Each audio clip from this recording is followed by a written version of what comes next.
Selamat datang di channel Simar Imam. Sembari mendengarkan tinggalkan like dan komentarnya bosku. Jangan lupa pasang headset kalian. Siapkan kopi dan camilan. Lupakan pahitnya kehidupan. Mari kita dengarkan sambil rebahan. Bab 537. Mata Ye Tianzong bersinar seperti obor. Saling menatap erat, mencoba menemukan sesuatu yang mencurigakan. Tetapi, setelah serangkaian operasi, Wan Songwei sudah ketakutan. Jangan katakan bahwa Anda membohongi diri sendiri dan berbohong dengan santai, saya khawatir meskipun Anda memiliki kepercayaan diri sedikit pun, Anda tidak akan berani mengatakannya dengan mudah. Jadi, dengan kata lain, apa yang dikatakan Wan Songwei seharusnya benar. Selain itu, dengan metode Ye Tianzong, dia dapat membuka metode persembunyian khusus apapun, tetapi kali ini, dia tidak dapat melakukan apapun. Awalnya kami ingin menyelesaikan apakah masalah ini ada hubungannya dengan ayah mertua saya, tetapi sekarang hasilnya menjadi tidak diketahui. Sepertinya kami hanya bisa menunggu sampai kami bertemu Zhu Zecheng di Piaoxiang Group sebelum kami dapat mengambil keputusan. Tetapi, kali ini ketika saya pergi ke ibu kota provinsi, saya pertama kali mengunjungi Piaoxiang Group, tetapi orang yang saya temui adalah manajer umum mereka. Zhu Zecheng masih bersembunyi di balik layar, jadi ketika dia pergi ke sana nanti, dia harus mencari cara untuk menyeret Zhu Zecheng keluar tanpa menimbulkan kecurigaan Ren Yurou. Oke, aku percaya padamu. Ye Tianzong sedikit mengangguk. Ia mengangkat kepalanya, memandang Wan Songwei, dan bertanya, isi perjanjian ini adalah kami berharap Lin Cheng akan membuka cabang untuk grup Anda, yang sebenarnya ada di dermaga. Jadi, dari sisi feri dermaga Lin Cheng, mengangkut bahan dasar hotpot yang tepat, pergi ke utara, biarkan para prajurit itu memiliki kekuatan tempur yang lebih kuat setelah makan dan minum, kan? Oh ya. Wan Songwei tahu bahwa Ye Tianzong bukanlah orang yang sederhana, perkataan dan perbuatannya mengungkapkan misteri dan kekejaman. Penyembunyian apapun darinya dapat membahayakan nyawa Anda sendiri. Apalagi saya memang tidak berani berbohong, mata orang lain seolah bisa bersinar, dan aktivitas mentalnya bisa dipahami dengan jelas. Bagaimanapun, mengatakan kebenaran juga merupakan akibat pasif. Dia juga ingin menyelamatkan nyawanya sendiri, dan saya yakin keponakan tertuanya tidak akan menyalahkannya. Bahan dasar hotpot ini, yang diangkut ke perbatasan utara, dapat memberikan efektivitas tempur yang kuat kepada para prajurit itu. Pembuatan bahan baku ini merupakan niat keponakan sulung saya yang bekerja sama dengan perusahaan lain. Ini bisa membawa kekuatan tempur yang selalu berubah bagi para pejuang di utara, dan di saat yang sama, kita juga bisa mendapat untung besar. Faktanya, pengusaha hanya tertarik pada untung. Kemanapun ada untung, mereka akan pergi. Dengarkan apa yang dikatakan orang lain. Ye Tianzong mencibir di dalam hatinya. Wajar jika pengusaha mengutamakan keuntungan. Namun, harus ada intinya. Kalaupun negaranya harus dikhianati, maka tidak ada gunanya menjadi manusia, lalu manfaat apa yang bisa kita bicarakan? Itu hanya omong kosong. Saya selalu mengira grup Piaoxiang Anda melakukan ini sendirian. Anda baru saja mengatakan bahwa ada perusahaan lain yang bekerja sama dengan Anda. Siapa perusahaan ini? Katakan padaku. Ye Tianzong bertanya dengan wajah muram. Jantung Wan Songwei berdegup kencang, menceritakan kisah tentang Piaoxiang Group sudah merupakan dosa yang sangat besar. Jika perusahaan lain terlibat, saya khawatir jika saya tidak dibunuh oleh Ye Tianzong, saya khawatir saya akan dibunuh oleh mereka. Bukankah ini mempermalukan dirimu sendiri? Oh sial.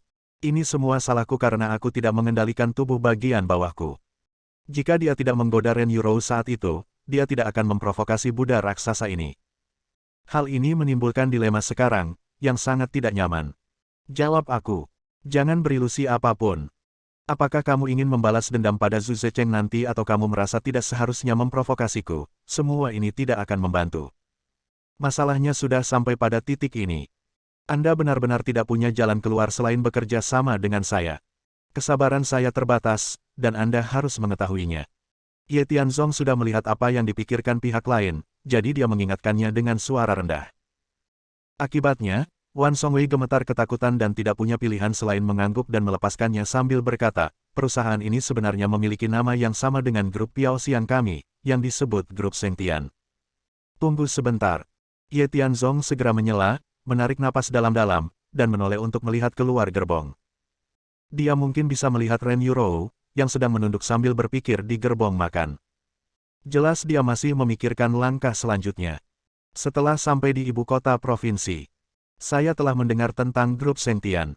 Bagaimanapun, ini adalah bisnis besar di ibu kota provinsi. Tapi, setahu saya, perusahaan mereka bertanggung jawab atas produksi barang-barang di industri kecantikan. Bagaimana mereka bisa terlibat dengan Anda, yang bergerak di bidang catering? Produksi pemasok bahan dasar hotpot, kataku Wan Songwei. Apakah kamu menindasku karena tidak memahami pasar di ibu kota provinsi? Kata-kata Ye Tianzong menjadi lebih tajam, yang membuat Wan Songwei Cheng panik. Karena takut pihak lain akan meragukannya, dia segera membela dan berkata, tidak. Meskipun grup Sentian memang fokus pada kosmetik, mereka juga pengusaha, saya tetap mengatakan hal yang sama, semua pebisnis adalah orang-orang yang mencari keuntungan, selama mereka bisa menghasilkan uang, mereka tidak akan melewatkannya. Jadi, mereka mulai melewati batas. Kedengarannya sangat misterius meskipun Wan Songwei menjelaskan masalahnya dengan jelas dan jelas, seolah-olah memang demikian, dari sudut pandang Ye Tianzong, dia tidak terlalu meyakinkan, jadi ekspresinya sangat aneh. Dan Wan Songwei telah lama ditakuti oleh Ye Tianzong. Untuk membuktikan keaslian perkataannya, dia menarik napas dalam-dalam dan melanjutkan menambahkan, Tuan Ye, sungguh, saya tidak bermaksud menipu Anda. Semua yang saya katakan memang benar. Grup Sentian mengambil alih memimpin dalam memproduksi bahan mentah, dan kami, Piaoxiang Group, paling banyak adalah perantara. Bagaimanapun, kami memimpin dalam mengordinasikan semuanya, dan mereka hanya bertanggung jawab untuk memberikan dukungan. Jika Anda benar-benar tidak percaya, saat Anda pergi ke ibu kota provinsi kali ini, Anda dapat pergi ke grup Sentian untuk mencari manajer umum di sana. Dia dan saya adalah teman baik, dan dia tahu cerita di dalamnya.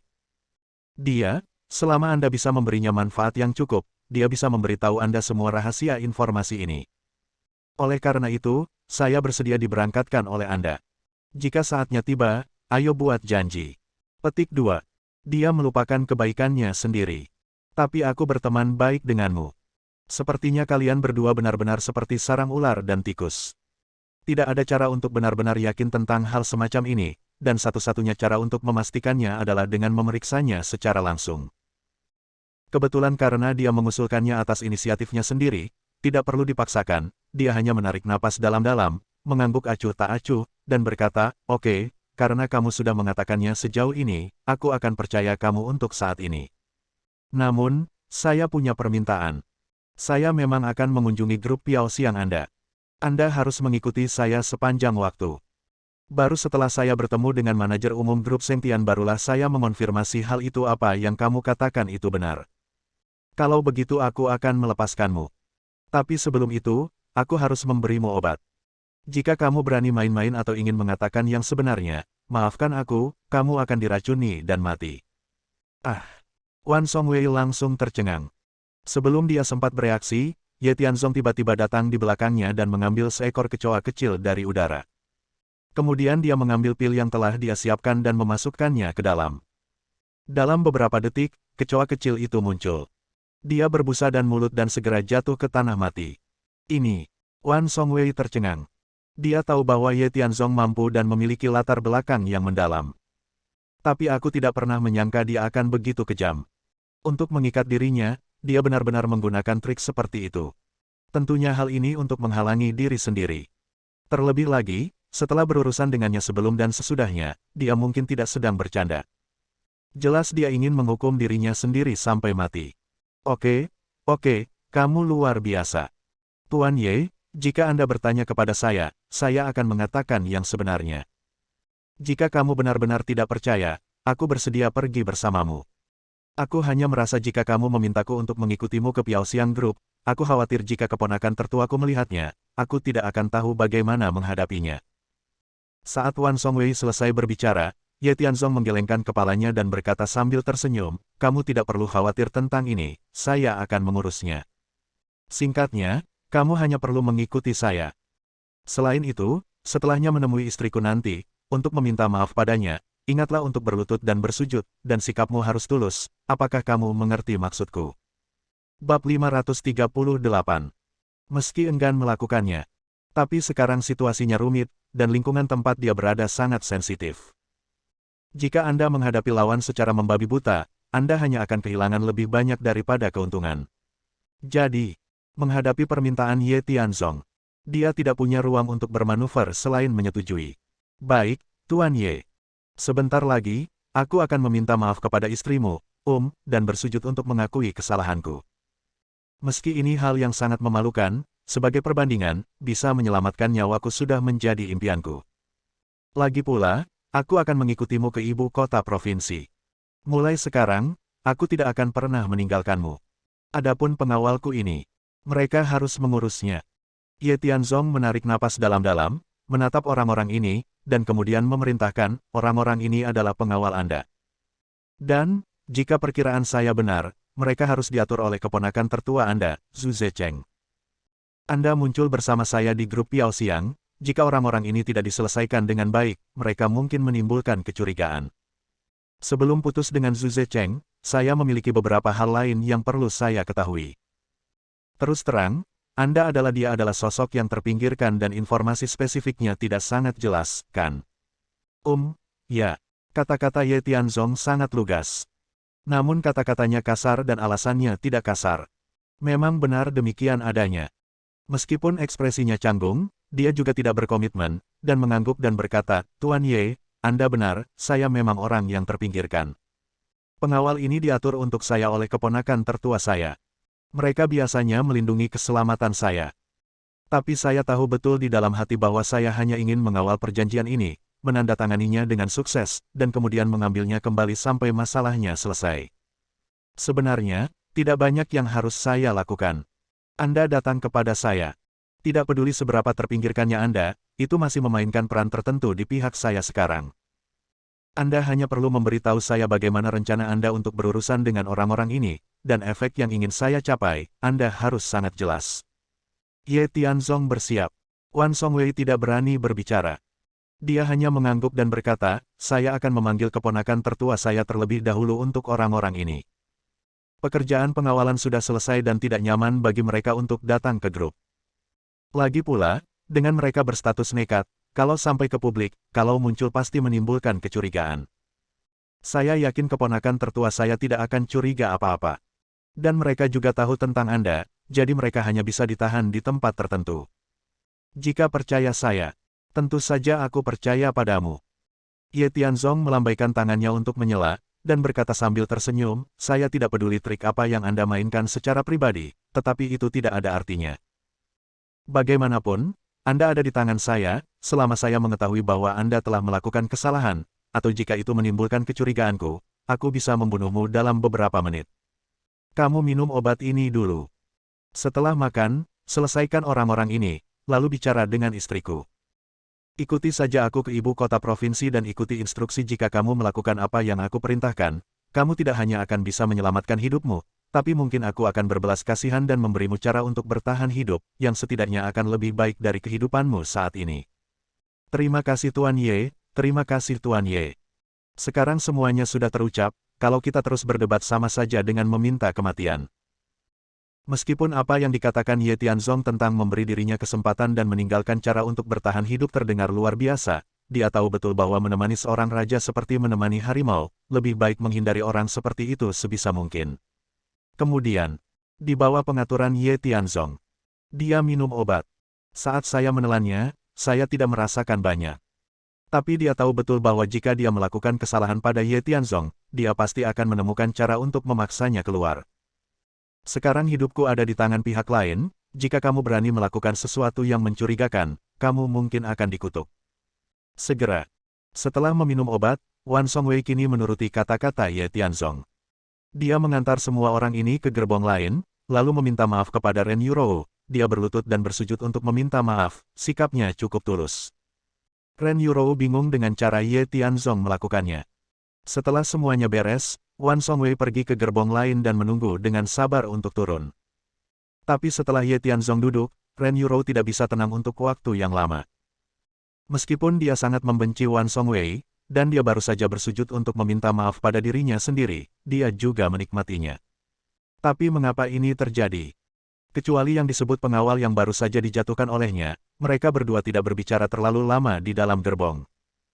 Pada akhirnya, mereka mencapai kesepakatan dengan cara yang samar-samar, dan sikap mereka benar-benar berbeda.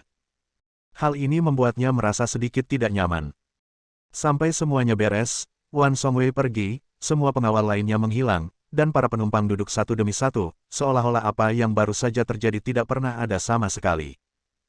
Ren Yurou akhirnya mengumpulkan keberanian, dengan lembut menyentuh Ye Tianzong dengan sikunya, dan bertanya dengan suara rendah, "Tianzong, apa yang baru saja kamu bicarakan dengannya? Mengapa mereka begitu menghormati kami sekarang? Aku benci dia, tidak peduli apapun perilakunya yang dia lakukan akan membuatku tidak nyaman. Terlebih lagi, kamu baru saja mengatakan bahwa dia akan mengikuti kita dan pergi ke grup Piao Xiang bersama kamu. Apakah kamu tidak senang dia ikut bersama kita?" "Tentu saja saya. Tapi, dia dari grup Piao Xiang, dan dia juga paman bosnya. Apakah kamu yakin tidak membutuhkan dia melakukan sesuatu untuk kita?" "Apa?" Kata-kata Ye Tianzong sangat mengejutkan sehingga Ren Yurou terkejut dan dia tanpa sadar berteriak. Segera menarik perhatian orang lain, dia segera mengangguk malu-malu di sekelilingnya. Sampai suasana menjadi tenang, dia bertanya dengan curiga, "Kamu bilang, Wan Songwei ini dari grup Piao Xiang. Apalagi dia adalah paman bos. Grup Piao Xiang ini besar perusahaan dengan reputasi baik. Mengapa ada orang seperti itu di perusahaan?" "Tianzong, kamu. Inilah yang dikatakan ketua tim Li kepadaku. Pada saat yang sama, saya baru saja berdiskusi dengan Wan Songwei. Dia takut saya akan menimbulkan masalah baginya. Anda juga tahu kemampuan bertarung saya. Dan saya juga berharap dia dapat memberikan rekomendasi atas nama saya. Meskipun kami akan segera melakukannya. Bertemu dengan manajer umum, tapi jika pihak lain tidak setuju, mungkin akan sulit bagi kami untuk membuka cabang restoran hotpot. Dengan bantuannya, kami mungkin bisa membuat segalanya berjalan lebih lancar. Tentu saja, jika Anda masih risih dengannya, tunggu sampai kita mencapai tujuan kita, bagaimana menurutmu jika aku membunuhnya lagi?" "Mengapa membunuhnya? Bisakah kamu menggunakan kekerasan saja?" Mendengar Ye Tianzong, Ren Yurou tanpa sadar mengerutkan bibirnya, menarik napas dalam-dalam, mengangguk dan berkata, "Pokoknya, jangan main-main lagi. Tadi, jika Wan Songwei tidak bertindak terlalu jauh, aku tidak akan pernah membiarkanmu mengambil. Singkatnya, mari kali ini ketika saya pergi ke ibu kota provinsi, saya akan berusaha sebaik mungkin untuk menjadikan perdamaian sebagai hal yang paling penting. Baiklah, aku akan mendengarkan istriku." Semuanya akhirnya berakhir. Kemudian, keduanya memejamkan mata dan beristirahat. 1 jam berlalu dalam sekejap mata. Tak lama kemudian, kami sampai di lokasi. Wan Songwei sudah lama ketakutan, jadi efisiensinya masih bagus. Begitu turun dari mobil, ia memerintahkan semua pengawalnya untuk pergi, menuju gudang tertentu, dan menunggu dengan tenang. Jangan mudah memperlihatkan wajah tanpa perintah. Dan, semua perangkat elektronik mereka juga disita sebagai tindakan pencegahan. Sejak dia berada di kereta, dia telah mengatur orang-orangnya terlebih dahulu, dan ketika dia turun dari stasiun, semua pengawalnya diseret. Setelah melakukan ini, dia berlari dan berkata sambil tersenyum, "Hai, Tuan Ye, Nona Ren, oke, semuanya sudah selesai. Selanjutnya, mari kita langsung ke grup Piao Xiang. Atau, apa yang terburu-buru? Waktu kami membuat janji dengan General Manajer perusahaan Anda adalah jam 11 pagi. Tepat sebelum jam 10. Kali ini kami akan datang ke ibu kota provinsi dan akan tinggal selama 2 atau 3 hari. Kita akan diantar ke hotel dulu dan menginap. Awalnya ini hotelku, tapi terserah tamu untuk melakukan apa yang dia mau. Karena ibu kota provinsi ini adalah wilayahmu, aku akan membiarkanmu mengaturnya. Bukankah kamu mengatakan semuanya sebelumnya?" Oke, tidak masalah." Wan Songwei mengangguk satu demi satu dan datang dengan antusias untuk membawa barang bawaannya. Ren Yurou tidak senang pada awalnya, tapi setelah Ye Tianzong menghiburnya, dia hanya bisa menutup mata. "Namun, saya merasa tidak nyaman dan berjalan ke depan dengan marah." Ye Tianzong dan Wan Songwei berjalan berdampingan. "Wan Songwei, ada sesuatu yang ingin aku tanyakan padamu." "Hai, Tuan Ye, Anda adalah kakak laki-laki saya sekarang. Jika terjadi sesuatu, Anda cukup memberi saya perintah. Bagaimanapun, pada akhirnya, selama Anda tidak membunuh saya bahkan akan memaksa saya makan kotoran." Petik 2. Berhentilah menyanjung dan seriuslah. Saya mendengar bahwa di ibu kota provinsi, ada 2 kekuatan besar yang bersaing satu sama lain. Salah satunya adalah Serikat Chaebol, yang sangat terkenal di kalangan politik dan bisnis.